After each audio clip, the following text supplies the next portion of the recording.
الحمدللہ رب العالمین والصلاة والسلام علی سید الانبیاء والمرسلین محمد وآلہ وصحبہ اجمعین، اما بعد۔ گزشتہ کل بتایا تھا کہ شریعت، طریقت، حقیقت اور معرفت یہ چار لفظ مشہور ہیں، اور لوگ یہ سمجھتے ہیں کہ چاروں چیزیں الگ الگ ہیں، حالانکہ چاروں چیزیں الگ نہیں ہیں، یہ چاروں کا مجموعہ ہی ایک چیز ہے۔ سمجھ میں آیا نہیں؟ اور اس کی مثال ایسی ہے کہ جب حضرت امام ابو حنیفہ رحمۃ اللہ تعالیٰ علیہ سے پوچھا گیا کہ فقہ کی تعریف کیا، تو فرمایا کہ معرفت النفس ما لہا و ما علیہا، یعنی نفس کے لیے کیا ہے یا نفس پر کیا ہے اس چیز کو جاننا۔ تو یہ تمام چیزوں کو شامل ہو گیا۔ تو پہلے جو علم تھا حضور اکرم صلی اللہ علیہ وسلم کے زمانے میں، وہ سارا کا سارا سب ایک ساتھ تھا۔ پھر اس کے بعد اس علم میں جیسے جیسے زمانہ گزرتا گیا تحقیق ہوتی گئی، اور تحقیق ہونے کے ساتھ ساتھ اس کے جو اجزاء ہیں اس اجزاء کے الگ نام اس کے متعین کیے گئے۔ تو اسی طریقے سے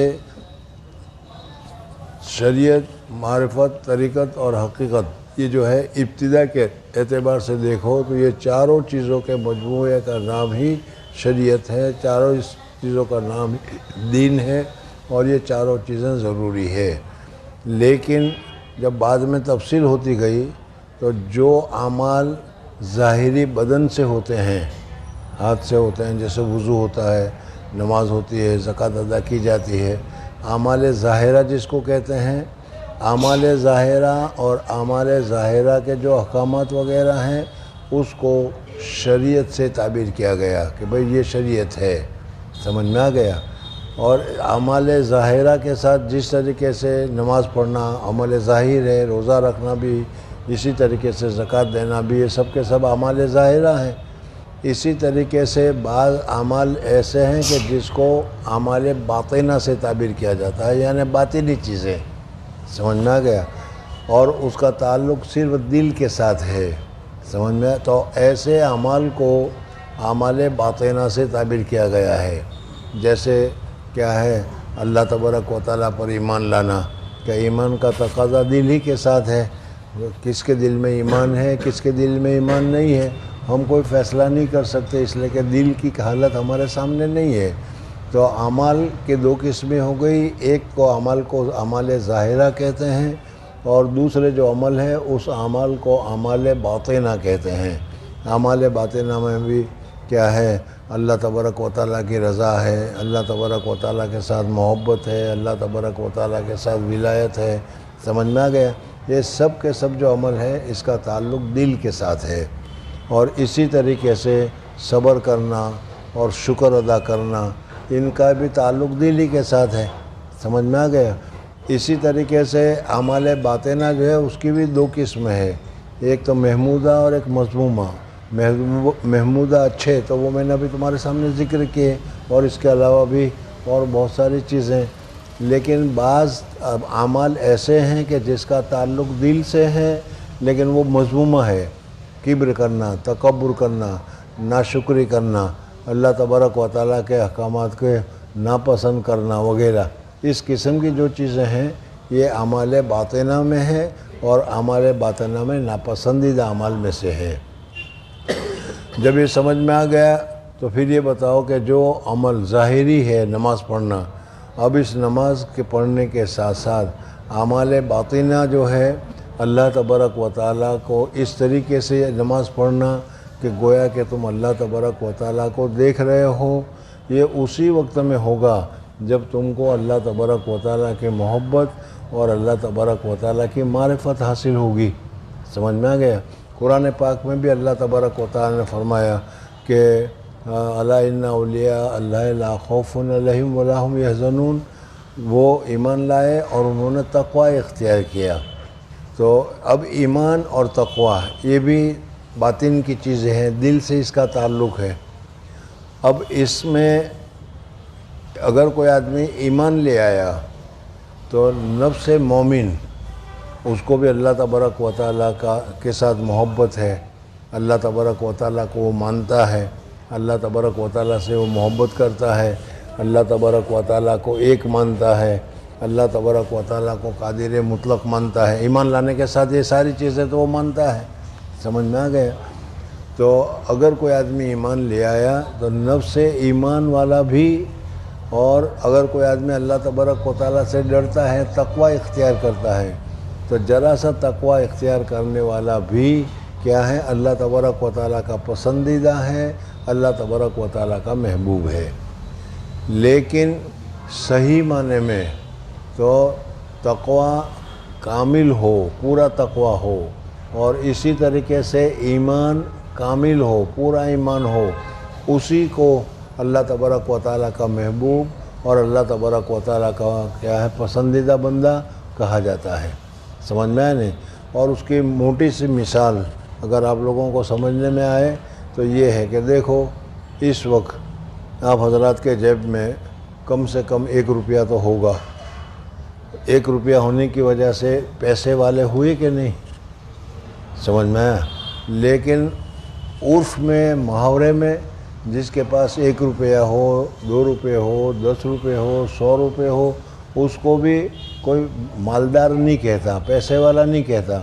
پیسے والا تو اس کو کہا جائے گا جس کے پاس ملینوں کے مقدار میں اس کے پاس پیسے ہو، اس صورت میں اس کو کہا جائے گا۔ سمجھ میں؟ حالانکہ 1 پیسہ ہے، اگر کسی آدمی کے پاس 1 روپیہ ہے اس کے پاس، تو وہ بھی پیسے والا تو ہے۔ تو اسی طریقے سے اگر کوئی آدمی ایمان لایا تو ایمان لانے کی وجہ سے اللہ تبارک و تعالیٰ کی محبت اس کو ہے، اللہ تبارک و تعالیٰ کے ساتھ وہ محبت کرتا ہے، اسی وجہ سے وہ اللہ کو مانتا ہے اور اللہ کی مانتا ہے، اور اللہ تبارک و تعالیٰ کے احکامات کو وہ جانتا ہے، سمجھتا ہے۔ اور جب اللہ تبارک و تعالیٰ کے ساتھ وہ ایمان لایا، اللہ ولی المومنین، اللہ مومنین کے ساتھ دوستی کرتا ہے یا ولایت کا معاملہ رکھتا ہے، تو اللہ تبارک و تعالیٰ بھی اس کے ساتھ محبت کرتا ہے، ہو گیا۔ سمجھ میں؟ لیکن اس وقت ہم جس ولایت کی بات کر رہے ہیں یا جس محبت کی بات کر رہے ہیں، وہ محبت اعلیٰ درجے کی ولایت ہے اور اعلیٰ درجے کی محبت ہے، اور وہ ولایت حاصل ہوتی ہے اللہ تبارک و تعالیٰ کے اوپر کامل ایمان سے، اللہ تبارک و تعالیٰ سے کامل ڈرنے سے، کہ وہ اس کا ہر کام اللہ تبارک و تعالیٰ کی رضا کے لیے ہوگا، اور ہر برے کام سے وہ اللہ تبارک و تعالیٰ سے وہ ڈرے گا۔ سمجھ میں آ گیا؟ تو ایسا ہی آدمی اللہ تبارک و تعالیٰ کا ولی قرار دیا جائے گا۔ ہم اس وقت جس ولایت کی بات کر رہے ہیں، جس کو ہم اولیاء اللہ کہتے ہیں، اولیاء اللہ لا خوف علیہم ولا هم یحزنون، تو وہ ادنا درجے کا مطلق ایمان والا اولیاء مراد نہیں ہے، بلکہ وہ مراد ہے کہ جس کا اللہ تبارک و تعالیٰ کے ساتھ تعلق ہے، ایمان پورا ہے، اور ایمان کے ساتھ ساتھ اس میں تقوی بھی پورا ہے۔ سمجھ میں آ گیا؟ تو تقوی اللہ تبارک و تعالیٰ سے ڈرنا ہے، اور ایک تو ظالم سے ڈرا جاتا ہے، وہ ڈرنا نہیں۔ اللہ تبارک و تعالیٰ ہر قسم کی نعمتیں ہمیں دے رہا ہے، اب اتنی نعمتوں کے بعد بھی ہم اس کو حکم کو نہ مانیں یا اللہ تبارک و تعالیٰ کو ہم ناراض کر لیں، تو یہ مناسب نہیں ہے۔ جیسے آدمی اپنے باپ سے ڈرتا ہے، آدمی اپنی ماں سے ڈرتا ہے، تو ماں کوئی ظالم نہیں ہے کہ جس کی وجہ سے ڈرتا ہے، بلکہ کیا ہے، ماں اس کے ساتھ بہت زیادہ محبت کرتی ہے، وہ ماں کے ساتھ محبت کرتا ہے، اس وجہ سے وہ ماں کے حکم کی خلاف ورزی نہیں کرتا کہ اگر میں نے ماں کی بات کو نہیں مانی تو ماں ناراض ہو جائے گی۔ تو یہی حال یہاں پر اللہ تبارک و تعالیٰ کے ساتھ بھی ہے۔ اسی کو ولایت سے تعبیر کیا جاتا ہے، اس کی اولیاء اللہ کہا جاتا ہے، اور اسی کو کیا ہے، ولایت کو معتبر مانا گیا ہے۔ سمجھ میں آ گیا؟ اب جب یہ بات تمہاری سمجھ میں آ گئی کہ ظاہری احکام جو ہے، وضو کرنا، نماز پڑھنا، روزہ رکھنا وغیرہ، جو ظاہری احکام ہے وہ شریعت ہے، سمجھ میں؟ تو جو باطنی احکام ہے، وہ سارے کے سارے باطنی احکام جو ہے وہ طریقت کہے جائیں گے، یعنی اب اس کا نام طریقت پڑ گیا۔ یہ نہیں کہ کوئی دوسری چیز ہے، جیسے تم لوگ جانتے ہو کہ حدیث پڑھتے ہو تو ایک تو ہے حدیث کی تعریف، پھر اس کے علاوہ اصول حدیث کی تعریف، پھر اس کے بعد خبر واحد کی تعریف، پھر اس کے بعد خبر مشہور کی تعریف، وہ اس کے اقسام بڑھتے چلے گئے، تعریفیں الگ الگ ہوتی چلی گئی۔ تو اسی طریقے سے اصل جو دین ہے اس دین میں شریعت، طریقت، حقیقت اور معرفت، یہ ساری چیزوں کا مجموعہ جو ہے اس کا نام ہے دین. سمجھ میں؟ اب پھر اس میں اعمال ظاہرہ جو ہیں، جو ہم کرتے ہیں، تسبیح پڑھتے ہیں، نماز پڑھتے ہیں، یہ ہے کیا ہے؟ شریعت. سمجھ میں آ گیا؟ اعمال باطنہ جو ہے، تقوی اختیار کرتے ہیں، اللہ تبارک و تعالیٰ کی حمد کرتے ہیں، اللہ تبارک و تعالیٰ کی تعریف کرتے ہیں، حضور اکرم صلی اللہ علیہ وسلم کی مدح کرتے ہیں. سمجھ میں آ گیا؟ یا ان کے علاوہ ہم اچھے اخلاق سے پیش آتے ہیں، لوگوں کے ساتھ حسن سلوک سے پیش آتے ہیں، لوگوں کے ساتھ محبت کے ساتھ پیش آتے ہیں، کسی پر ظلم نہیں کرتے. سمجھ میں آ گیا؟ یا اپنے دل میں کسی کے لیے حسد، بغض، کینہ، کپٹ وغیرہ نہیں رکھتے. اور یہ سب کے سب یہ باطنی چیزیں ہیں. سمجھ میں آیا؟ اب ذرا سی دیر کے لیے جب یہ دونوں سمجھ میں آ گیا تو یہ دیکھو کہ جس طریقے سے نماز پڑھنے کا اللہ تبارک و تعالیٰ نے حکم دیا ہے، جس طریقے سے روزہ رکھنے کا حکم دیا ہے، اس طریقے سے صبر کرنے کا حکم دیا کہ نہیں؟ اس طریقے سے تقوی کرنے کا حکم دیا کہ نہیں؟ اسی طریقے سے شکر کرنے کا حکم دیا کہ نہیں؟ یہ سب کیا ہیں؟ دل کے احکامات ہیں.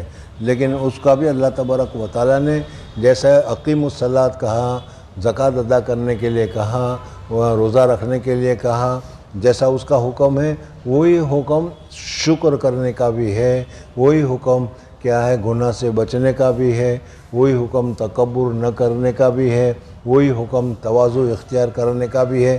تو اس وجہ سے ان کو الگ کہنا، جو لوگ الگ کہتے ہیں یہ صحیح نہیں کہتے. تو خلاصہ یہ ہوا کہ اعمال ظاہرہ جو ہیں وہ ہے شریعت، اور اعمال باطنہ جو ہے وہ اعمال باطنہ ہے طریقت. اس لیے شریعت الگ چیز ہے، طریقت الگ چیز ہے. جیسا ابھی کل بتایا تھا کہ شریعت میں قرآن حدیث کی ضرورت ہے، طریقت میں قرآن کی بھی ضرورت نہیں، حدیث کی بھی ضرورت نہیں. یہ صحیح نہیں ہے، بلکہ اس کے لیے بھی ضرورت ہے. تو شریعت کسے کہتے ہیں وہ بھی سمجھ میں آ گیا، طریقت کسے کہتے ہیں یہ بھی سمجھ میں آ گیا. اب طریقت میں جس طریقے سے ظاہری احکام کو ادا کرنے سے، شریعت کے جو ظاہری احکام ہیں اس کو ادا کرنے سے آدمی کیا ہے؟ صوفی کہا جاتا ہے، نیک کہا جاتا ہے، اچھا کہا جاتا ہے. اسی طریقے سے جو آدمی باطنی احکام کو اچھی طریقے سے پورا کرتا ہے، حسد نہیں کرتا، بغض نہیں کرتا، کینہ کپٹ نہیں کرتا، اللہ کی نافرمانی نہیں کرتا. سمجھ میں آ گیا؟ تو ایسے آدمی کو بھی اللہ تبارک و تعالیٰ کا محبوب کہا جائے گا. سمجھ میں؟ اور یعنی اب شریعت پر بھی عمل اس کا پورا ہو گیا اور طریقت کے اوپر بھی اس کا پورا عمل ہو گیا. جب طریقت شریعت کے اوپر عمل ہو گیا، طریقت کے اوپر عمل اس کا پورا ہو گیا، تو اس کرنے کی وجہ سے شریعت کے ظاہری نماز، روزہ، زکوٰۃ، حج کے اوپر پوری طرح عمل کرنے کی وجہ سے، گناہ سے تو ہم پہلے ہی توبہ کر چکے ہیں، اور گناہ میں تو پڑھنا نہیں چاہیے. نہیں پڑھو گے جب بھی آگے بڑھ سکو گے، یہ تو جانتے ہو، اس لیے وہ گناہ کا نہیں کر رہے. بلکہ یہ ہے کہ جب تم نے شریعت کے ظاہر پر عمل کیا، نماز پابندی کے ساتھ پڑھی، فرائض بھی پڑھی، واجبات بھی پڑھی، سنن بھی پڑھی، نوافل بھی پڑھی، روزے بھی رکھے، زکوٰۃ بھی دی، حج بھی کیا. سمجھ میں آ گیا؟ اور اس کے ساتھ ساتھ باطنی احکامات بھی پورے کیے تم نے. کسی کے ساتھ حسد نہیں کیا، کسی کے ساتھ دغا بازی نہیں کی، گناہ نہیں کیا. سمجھ میں؟ اور کیا ہے؟ آنکھوں کے گناہ سے بھی بچے، کانوں کے گناہ سے بھی بچے. یہ سارے باطنی چیزیں ہیں. جب یہ دونوں چیزوں پر تم نے عمل کر لیا تو اس عمل کرنے کی وجہ سے تمہارے دل میں ایک نور پیدا ہوگا، تمہارے دل میں ایک جلا پیدا ہوگا، تمہارے دل میں ایک صفائی پیدا ہوگی. سمجھ میں آ گیا نہیں؟ اور اس صفائی کے پیدا ہونے کی وجہ سے آدمی اچھی چیزوں کی طرف راغب ہوگا اور بری چیزوں سے نفرت ہوگی، بری چیزوں کی طرف اس کا دھیان بھی نہیں جائے گا. سمجھ میں آیا نہیں؟ بری چیزوں کی طرف یعنی زنا کی طرف، اس کی طرف اس کا دھیان بھی نہیں جائے گا، یا اگر جائے گا بھی تو فوراً وہ توبہ کر لے گا، کرے گا نہیں وہ. سمجھ میں آیا نہیں؟ تو بعض مرتبہ اس طریقے سے عبادت کرتے رہنے کی وجہ سے ایک طرف اس کا ایمان قوی ہوگا، اور جتنا ایمان قوی ہوگا اتنا اللہ تبارک و تعالیٰ کی محبت کبھی ہوگی؟ ابھی شروع میں بتایا تھا کہ ایک پیسے والا بھی پیسے والا ہے، لیکن وہ ایک پیسے والا اس ایک پیسے کو صحیح طور پر استعمال کرے، صحیح طور پر پیسے کمائے، 1 کے 10 کرے، 10 کے 100 کرے، 100 کے 1000 کرے، 1000 کے 2000 کرے، تو جتنا کرتا چلا جائے گا پیسے والے میں اس کی ترقی ہوتی چلی جائے گی۔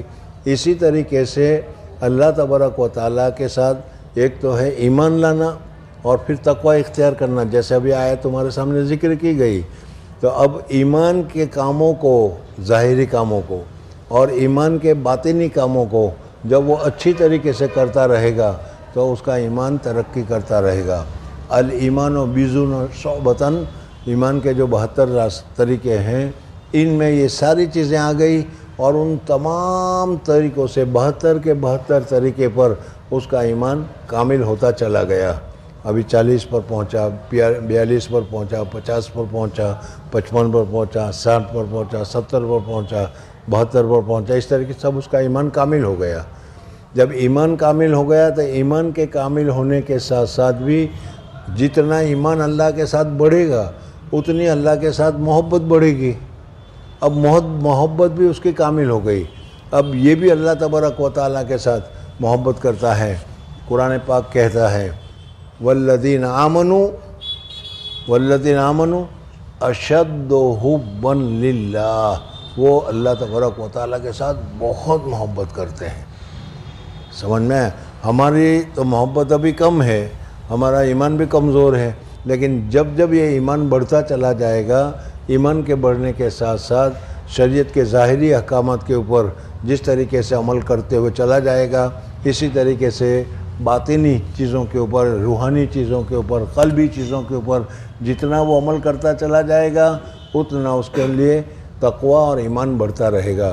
اور جب تقوی اور ایمان بڑھ جائے گا تو پھر بعض مرتبہ دل میں نورانیت پیدا ہوگی، اور دل میں نورانیت پیدا ہونے کی وجہ سے ابھی تو ہمارا دل بہت ہی سخت ہے، ہمارا دل بہت ہی کالا ہے، سمجھ میں آنے، لیکن جب کامل ایمان ہوگا اور ایمان کے ظاہری اور باطنی دونوں چیزیں ہم پورا کریں گے تو پھر دل میں ایک قسم کی نورانیت پیدا ہوگی، اور دل میں بعض چیزوں کا انکشاف بھی ہوگا۔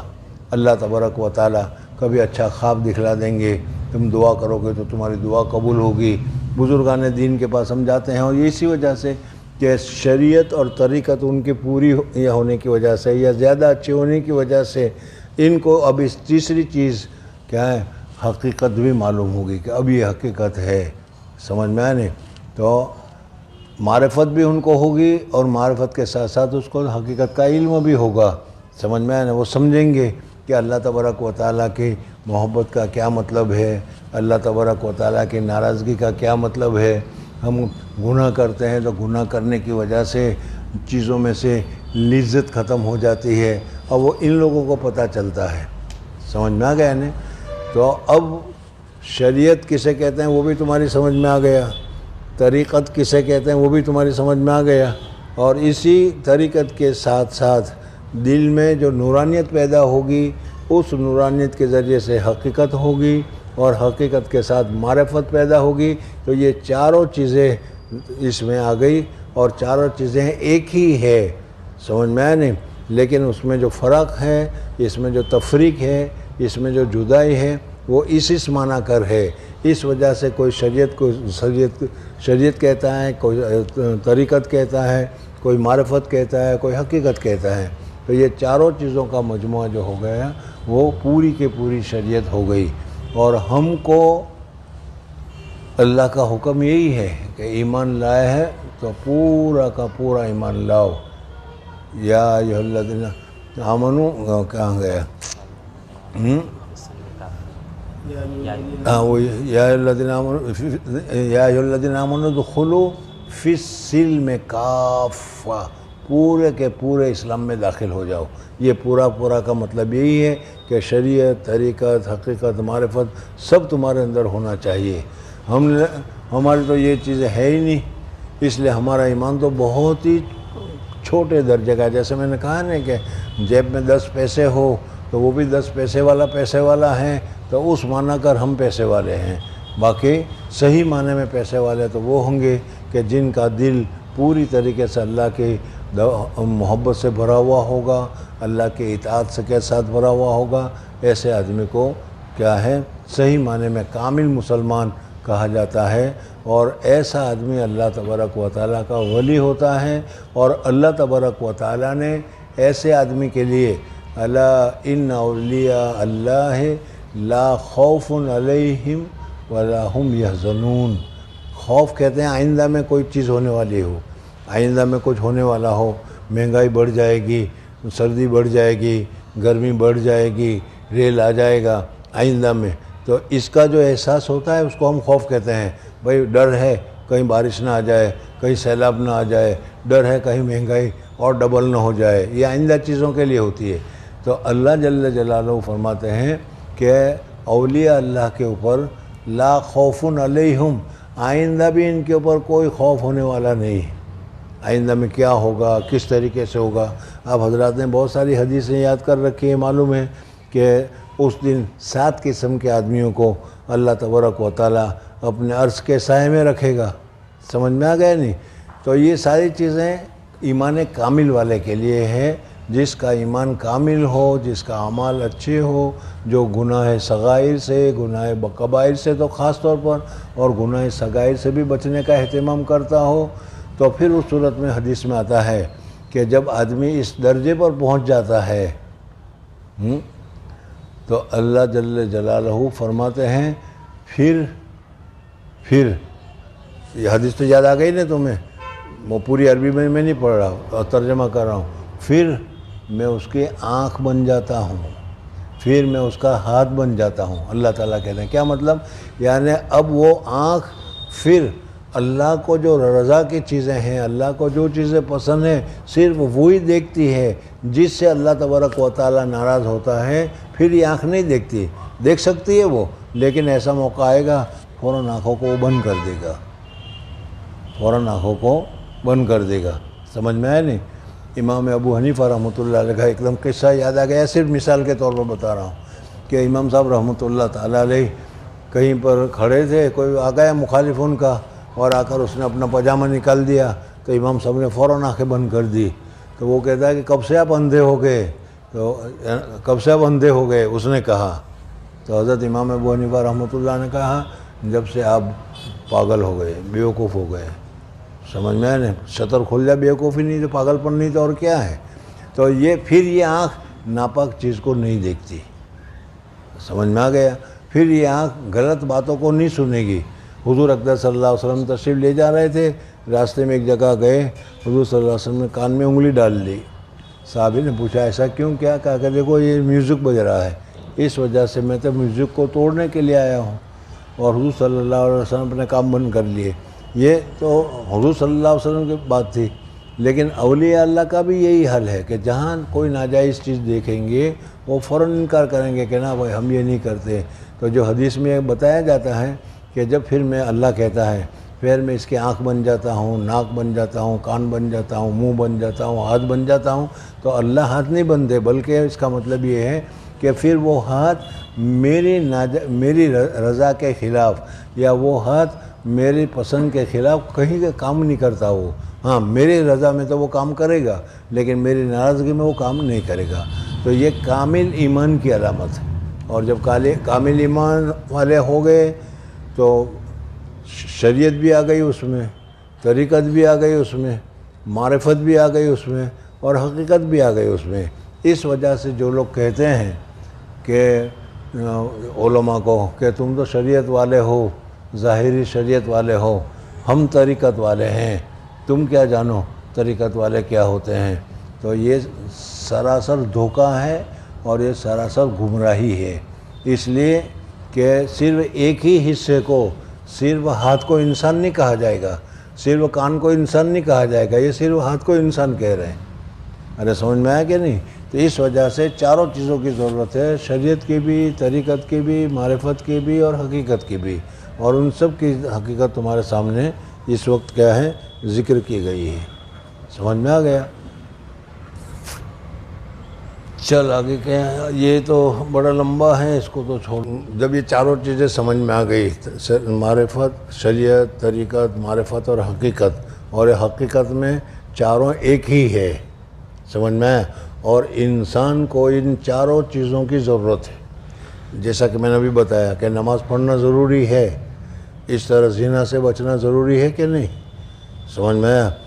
روزہ رکھنا ضروری ہے، اس طریقے سے حسد، بغض، کینہ، کپٹ سے بچنا ضروری ہے کہ نہیں. حدیث میں بھی آتا ہے کہ آدمی جس کے دل میں ایک رائی کے دانے کے برابر بھی اگر کبر ہوگا، تکبر ہوگا، وہ آدمی جنت میں نہیں جائے گا، آدمی جنت میں نہیں جائے گا، سمجھ میں آ گیا نہیں. تو جب یہ ساری چیزیں ہو گئی، تب ان چاروں چیزوں کو حاصل کرنے کا طریقہ کیا ہے.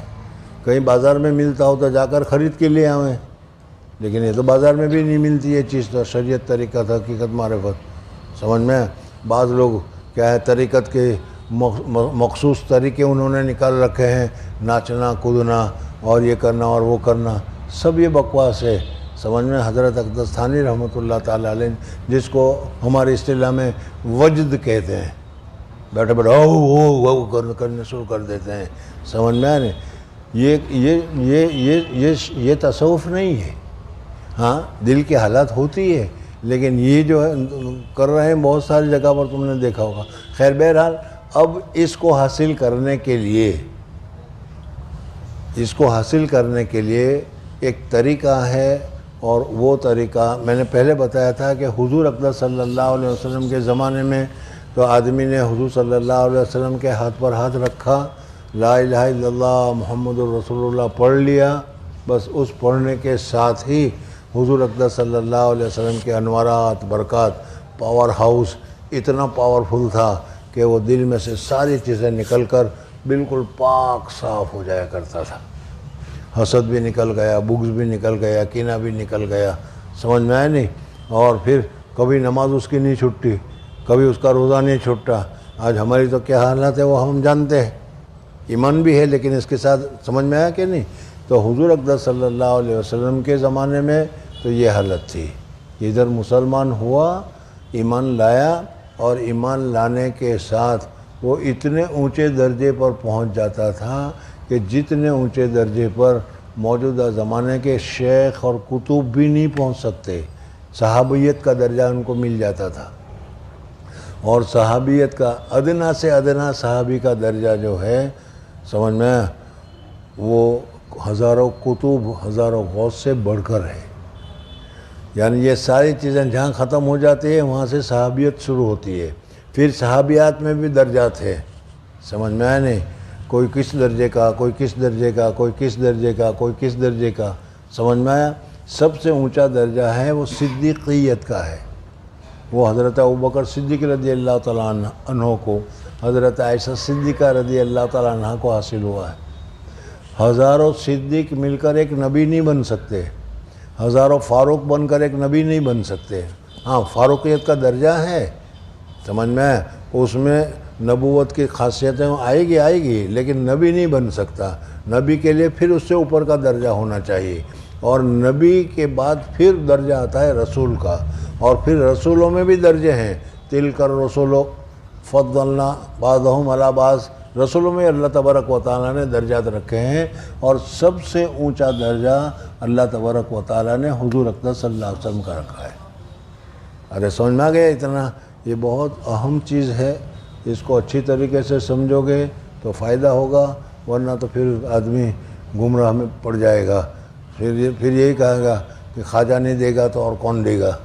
سمجھ میں آیا کہ نہیں؟ بہرحال یہ جو بات بتائی، تو یہ چاروں چیزوں کو حاصل کرنے کا طریقہ کیا ہے؟ اس کے لیے بیعت کرنا ضروری ہے. بیعت کرنا کیوں ضروری ہے؟ ایک بات، بیعت کس سے ضروری ہے، کس سے بیعت کیا جائے، اس میں کیا کیا صفات ہونی چاہیے، کیا کیا خاصیتیں ہونی چاہیے. اب یہ بحث آئے گی، سمجھ میں آنے. اور یہ بحث انشاءاللہ کل پرسوں تک آپ حضرات کے سامنے آئے گی، تاکہ پوری طریقے سے یہ مسئلہ آپ حضرات کے سامنے آ جائے. جیسا ابھی تو سمجھ میں آیا کہ تصوف کیا ہے، شریعت کیا ہے، طریقت کیا ہے، حقیقت کیا ہے، معرفت کیا ہے، یہ اچھی طرح سمجھ میں آ گیا.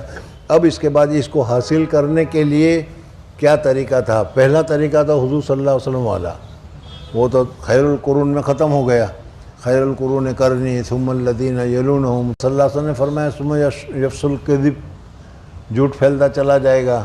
400 سال کے بعد اب یہ سلسلہ جو تھا سمجھ میں آنے وہ کم ہوتا چلا گیا، اور لوگوں میں دنیا داری، ہیرس، لالچ اور یہ دوسری دنیا داری کی ساری بیماریاں اب ان میں شروع ہو گئی۔ تو ایسے وقت میں حضرت جنید بغدادی رحمۃ اللہ تعالیٰ علیہ اور اس کے علاوہ اس زمانے کے جو مشائخ تھے، ان مشائخ نے سوچا کہ کیا طریقہ اختیار کرنا چاہیے۔ اب حضور صلی اللہ علیہ وسلم والا پاور ہاؤس یا وہ کرنٹ تو اب ملنے کا نہیں، تو اب کیا کرنا چاہیے؟ تو اس وقت انہوں نے پھر یہ کہا کہ اس طریقے سے ذکر کیا جائے اور ذکر کے ذریعے سے اللہ تعالیٰ کی محبت پیدا کی جائے۔ اس میں بھی تفصیل ہے لیکن وہ پھر بتاؤں گا، ابھی تو صرف جوڑنے کے لیے بتا دیا کہ اس طریقے سے اب یہ چلے گا۔ اللہ تبارک و تعالیٰ مجھے اور آپ حضرات کو بھی صحیح سمجھ نصیب فرمائے۔ آئندہ کل کہیں جانا ہے باہر، اس وجہ سے چھٹی ہوگی، پرسوں انشاءاللہ پھر مجلس ہوگی۔